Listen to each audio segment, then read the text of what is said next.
জায়গা অর্থাৎ তৃণমূলের যে নেতৃত্বের জায়গা সেই জায়গাটা থেকে বিশেষজ্ঞরা মনে করছেন অনেক বেশি ব্লকিং আছে আপনাদের এবং বিভিন্ন ব্লগে বাগ আছে।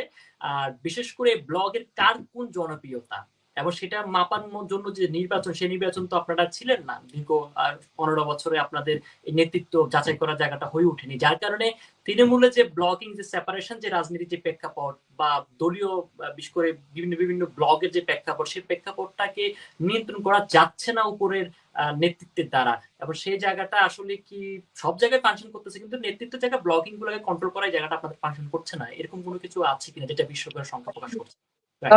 এইটা বোধহয় এতটা না। আপনি যদি এই এই গ্রুপিং বা ব্লগিং না বলে আপনি প্রতিযোগিতা বলতে পারেন, যেটা বৃহত্তম দলের মধ্যে পদ এবং পদবি এর সংখ্যা সীমিত। সেই পদ পদবীর জন্য হয়তো এদের মধ্যে প্রতিযোগিতা থাকতে পারে। আর কিন্তু এই প্রতিযোগিতা থেকেই যা কিছু মানে আপনাদের যা দৃশ্যমান হয় এটা কিন্তু প্রতিযোগিতা থেকেই, এর বাইরে কোনো কিছু আছে বলে আমার কাছে সেরকম দৃশ্যমান হয় নাই।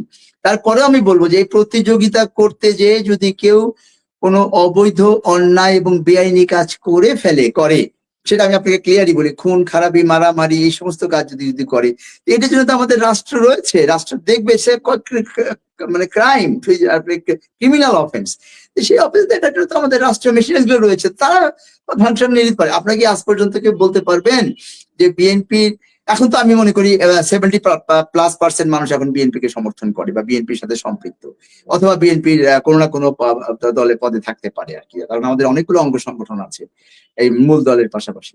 এখন কোন একজন সদস্য হয়তো একটা অপরাধ কর্মের সাথে জড়িয়ে গেল, তো জড়িয়ে গেছে বা জড়িয়ে তার বিরুদ্ধে রাষ্ট্র বা রাষ্ট্রের কোনো মেশিনারিজ আইনানুগ ভাবে কোনো ব্যবস্থা নিয়েছে, সেই কারণে বিএনপি আনুষ্ঠানিকভাবে কোনো প্রতিবাদ করেছে, কোনো মিছিল করেছে, কোনো মিটিং করেছে যে তাদের এরকম করে না, সে যেহেতু আমাদের দলের কর্মী বা নেতা, সে অপরাধ করুক আর যাই করুক তার বিরুদ্ধে ব্যবস্থা নিতে পারবে না, আমরা তীব্র প্রতিবাদ জানাই এটসেট্রা এটসেট্রা, এরকম কি কোনো স্টেটমেন্ট বিএনপি কখনো দিয়েছে? অথবা কোনো ক্রিমিনালকে মানে ক্রিমিনাল অ্যাক্টিভিটিস এর কারণে তার কোনো নেতা কর্মীর যদি রাষ্ট্র কোনো ব্যবস্থা আইনগত ভাবে বৈধ ব্যবস্থা নিয়ে থেকে থাকে তার জন্য কি কোনো রকম রিয়াকশন দেখিয়েছে? বরং আমি যতটুকু জানি, এক্সাক্ট ফিগারটা আমার জ্ঞানে, বাট মোর দ্যান 2000 2100-এর বেশি নেতা কর্মীদের বিরুদ্ধে বিএনপি ব্যবস্থা নিয়েছে, সাংগঠনিক ব্যবস্থা, যাদের বিরুদ্ধে অভিযোগ এসছে এরকম অপরাধের, তাদের বিরুদ্ধে সাংগঠনিক ব্যবস্থা নিয়েছে, তাদের পদ 4 থেকে 7,000 পর্যন্ত গিয়েছে গত ইদানিং সময়ে। হ্যাঁ, আবার বলেন তো, শুনতে পাচ্ছি।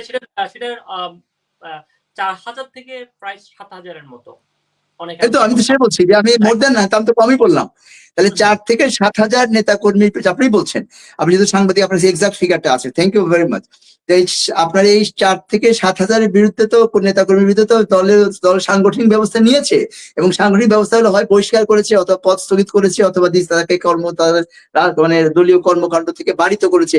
এইটাই তো একমাত্র আমাদের মানে দলীয় হায়ারার্কির ক্ষমতা আছে। আমাদের কোনো কর্মী যদি কোনো অপরাধ করে তাকে কি আমরা অ্যারেস্ট করে কোর্টে দিতে পারি? তাকে কি আমরা জেল ফাঁসি দিতে পারি? এই ক্ষমতা তো আমাদের নাই।